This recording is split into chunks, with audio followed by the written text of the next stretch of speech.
میں آپ نے فرمایا، صحابہ نے پوچھا ما ضحی یا رسول اللہ، یہ قربانی کیا چیز ہے؟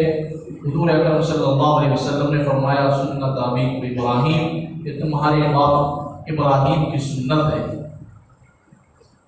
اور صحابہ نے پوچھا اس میں ہمارے لیے کیا ہے؟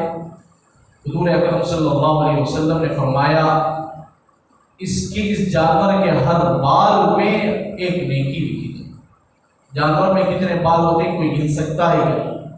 تو اتنی نیکیاں بھی اللہ دیں گے، اور قربانی کے جانور جتنے رقم سے ہمیں خریدے ہیں اللہ اس کا بھی اجر دیں گے، اور جانور کے ذبح ہونے کے وقت اللہ ہم سے راضی بھی ہو جائیں گے انشاءاللہ، اور خون کا قطرہ گرنے سے پہلے اللہ ہماری بخشش فرما دیں گے، اور جتنے قطرات اس پہلی قطرے کے بعد گریں گے ہر قطرے کے بدلے میں اللہ انشاءاللہ ایک درجہ ہمارے لیے بدل کریں گے۔ اللہ تعالی ہمیں ہر سال قربانی کی توفیق عطا فرمائے۔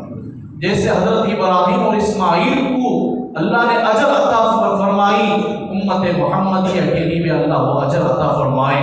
جیسے ابراہیم اور اسماعیل تقوی اختیار کی، اللہ ہمیں کو تقوی کے ساتھ قربانی کی توفیق عطا فرمائے۔ وما علینا الا البلاغ۔